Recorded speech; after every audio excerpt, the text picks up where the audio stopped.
Michigan and across the country tonight, there are countless thousands of auto workers and skilled tradesmen worried about the future and what the future holds for themselves and for their incredible families.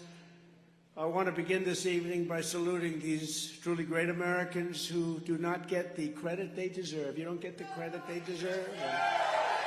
Now they want to go all electric and put you all out of business. You know that, right? Yesterday, Joe Biden came to Michigan to pose for photos at the picket line. But it's his policies that send Michigan auto workers to the unemployment line. He only came after I announced that I would be here. You know, he announced quite a bit later. Spoke for a few seconds. Did you notice he spoke for what, a few seconds? What's going on, everyone? Stocks for Kenny here today. And wow, it was a S show yesterday. So last night I decided to watch the GOP second round. I knew it wasn't going to be as and not entertaining, I would say, because to me it's bad to use entertaining and politics in the same notion, but that's just where the trends go nowadays. But I knew it was going to be a little bit of chill debate, because not chill, but I knew Vivek wouldn't be as comfortable because it was in front of the whole donor class, you know, the class that he frequently criticized last debate. So I was expecting it to be more hostile towards Vivek, and I think I was right. I mean, they kept cutting him off, and I started to find Tim Scott annoying. Sorry, I know I'm supposed to be on his side, but nah, he was annoying, bro. Like, I was like, yo, why are you cutting this guy off? And then when Vivek did the same thing, he wanted to act like he had the high ground, right? This is how these politicians expect you to have. They think you have such a short attention span, such a short memory span, that you wouldn't be able to remember that Tim Scott started interrupting Vivek, and then everyone else started piling on. I don't understand this. This is one of the biggest reasons why I think Vivek won just by default right there. The only other argument I accept that who performed better than Vivek was DeSantis. That's it. It was only them two. And in my view, this is my view, right? Because end of the day, we're all speculating here. End of the day, we all have our little subjective bias, right? I'm a Vivek guy. That's why I said, hey, whatever points I give Vivek, just take 2 points off. And that's objective. That's fair, right? I give Vivek a 7. Ron DeSantis a 7. They were tied in my eyes, because Vivek, I felt like he could have countered a little bit better, but I think he was going for, I'm trying to be likable. And it's hit or miss. I can see the strategy of trying to be likable, but I think he should have just kept pressing on, because at the end of the day, that's what leaders do. When you decide to do something or say something, expect 50% of people to like what you say and expect 50% of people not to like what you say. But hey, I digress. I think it was a Trump won by the end of the day, right? I think it was a smart move by Trump. I'm speculating that Trump won't join the debate until it's a smaller group size. I think that's what's going to happen, because as the other votes start consolidating into fewer candidates, I think this is where Donald Trump will start actually participating in debates. Until then, I think as long as it stays the same number, if they go to Miami and it's still the same amount of people, I think Trump will also skip that debate as well. But I think Trump might show up for Miami because it's home state, to show off. I don't know. And no one knows what Trump's going to do.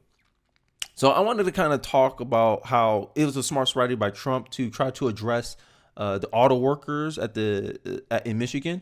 Apparently, it was at a non-union auto manufacturer, and I think this is a smart move by Trump because it allows him to tell the actual workers, not the labor union bosses, because the labor union bosses, they were criticizing Trump, saying, "Oh, you have a bad record with unions." No.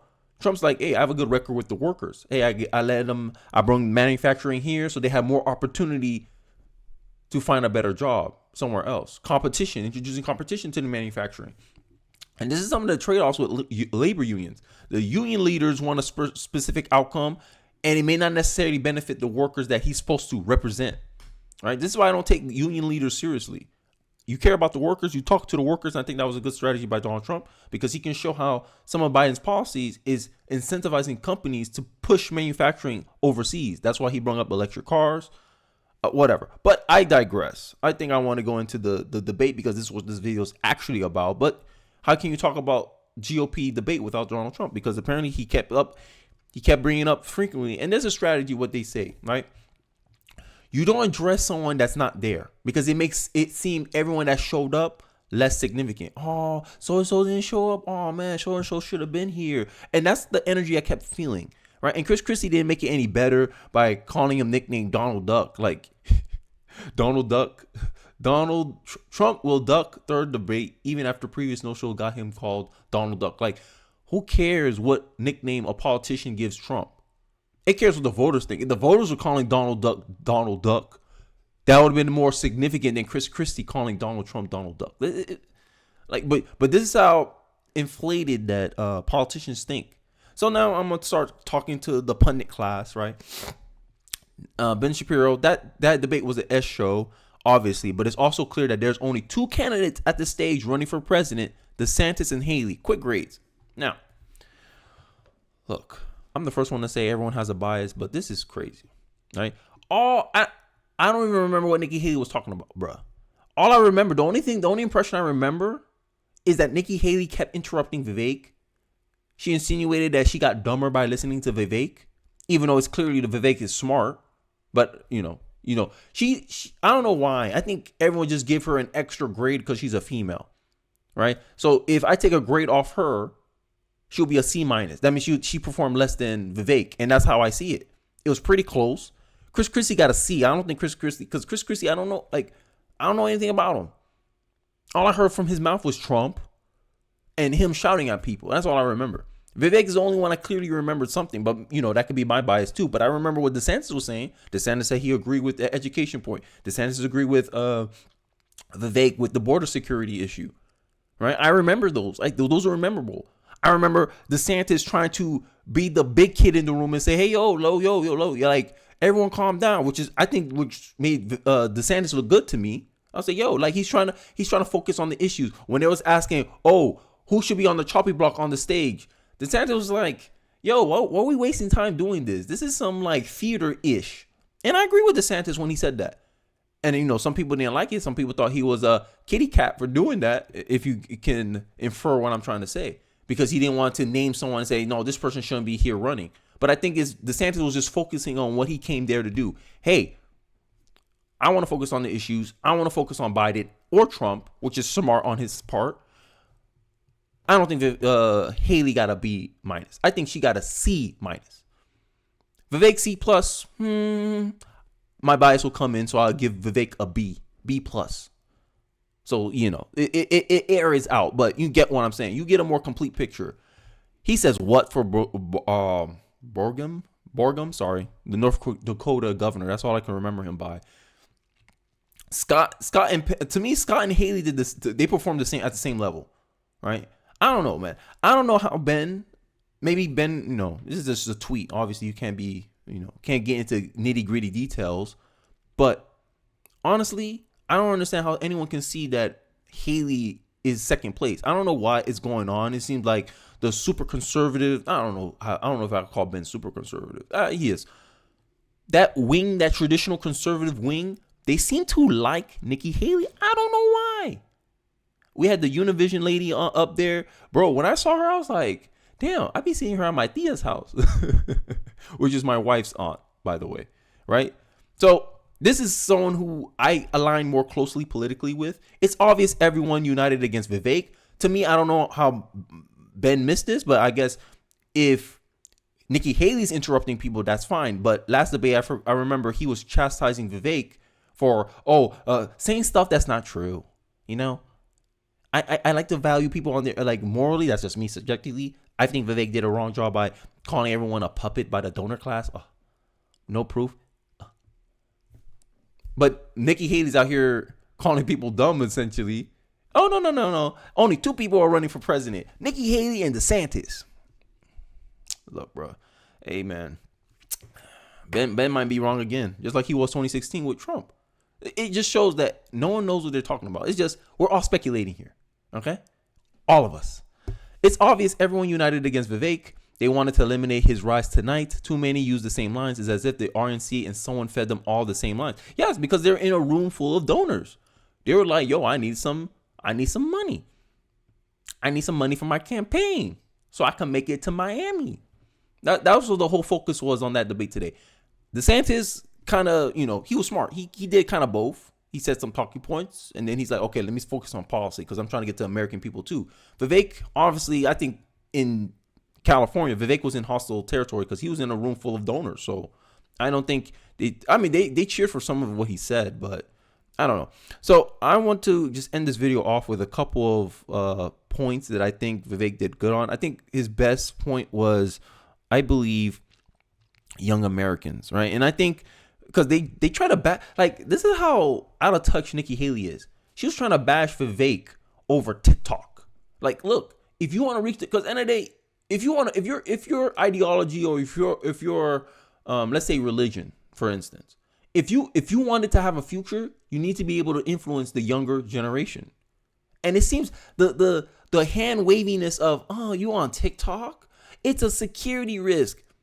And to me, she completely missed the point. Vivek was saying, hey, we need to go on, we need to meet the voters where they're at. And she's worrying about security concerns when he's not using TikTok for that reason. He's just like, hey, I just try to talk to, what I think he said, Logan Paul, Jake Paul, one of those Paul brothers, to try to, get his face out there with younger voters. And I think that's smart. But I could be biased because I'm a millennial just like he is. So maybe, and that's what I'm saying. There's a generational gap in the GOP. A lot of these pundits, they're like old, not old, but older, like 40s at least. Like the youngest maybe 39, 38, like Vivek's age. Right, Sean Hannity, all these people, all these talking heads, old. You don't see a young face anywhere. The youngest person I think they just kicked out was Tucker Carlson. Us young conservatives, we relate to Tucker Carlson more than these other pundits. And this is where it's driving this, why Fox News feels so out of touch. Like Gavin Newsom showed up at the spin room with Sean Hannity. I was like, what? Y'all buddy? What? But I think this is Fox's way of trying to market itself as the new CNN. That's how I take it. But you guys give me your thoughts in the comment section. This is a recap video. So some of the things, some of the points that Vivek mentioned was, birthright citizenship, and then people try to credit Tim Scott with that talking point. I was like, how? And I think this was one of the reasons why they were interrupting Vivek, because they wanted a chance to say that, so that way they can make this image of, oh, Vivek just parrots what everyone else says, when he was originally one to bring up removing birthright citizenship. And once they saw that was polling well in the polls, they're like, okay, I'm gonna steal that from you, and I'm gonna interrupt you so you don't have a complete coherent sentence, so that way I can say it and people start attributing the birthright citizen issue to me because I'm a black man and I can say it was originally for slaves. All right. And I like the little disagreement with the slavery thing. I was like, nah, teach history, bro. Like, and the day, nothing's 100% bad and nothing's 100% wrong, right? Nazi Germany, for instance, they made medical advances that we use today, but because it came from Nazi Germany, we shouldn't use them anymore. That's what I'm saying. If a bad person like Hitler was an atheist, does that put a bad stain on atheism, and no one should practice atheism because Hitler was one? Right? We gain things from everybody, good or bad. And it's what you do with that information is what makes it good or bad. And that's what the argument was about slavery. That despite the hardship they got from slavery, they took their advantage they could from that situation to give them a better life in the future. And that's how you can explain how a group of people that weren't taught how to read in one generation, most of them almost became literate. That's the only way you can explain it, because some of the people, hey, I learned this, I learned that. Bro, it shows resilience and triumph and overcoming, right? But hey, the establishment going establishment, right? But hey, I digress. Let me know your thoughts on the GOP recap. Do you think Trump won again? Yes, he did. But who you think did good? Me, I'm saying it's a tie between Vivek and DeSantis. You deduct 2 points or a grade from Vivek because of my bias, and you can clearly think DeSantis won that debate. You can, and maybe you hate both of them. I don't know. Maybe you hate DeSantis more than Vivek. Whatever metric you're using to judge the debate last night, I just think it was an ish show. But hey, that's what happened when you have too many people on the stage. I would have loved it for Larry Elder to be on there. I think we could have swapped Larry Elder for Nikki Haley, in my view. Tim Scott could stay up there, but everyone's gonna be like, why'd you vote for Tim Scott? There go Larry Elder right there. That's my problem, bro. Look, it's such a difference of perspective between the older conservatives and the younger one. Like, that's why I like to call myself new blood, because I'm like, yo, come on, man. Tim Scott don't got it, bro. Just drop out, bro. This man here for donations, bro. Bro, Haley might finish 4th because Chris Christie he got Trump on the brain. The Brogan, I keep saying his name wrong, but the North Dakota governor, He should be the next one to drop out of this debate. So we're still gonna have the main four, not the main four, the main five: Chris Christie, Tim Scott, Nikki Haley, Vivek, Mike Pence, and DeSantis. But I digress. Let me know what you're thinking in the comment section. Don't forget to like, comment, and subscribe. I really would appreciate it. And I'll see you guys on the next one. Peace.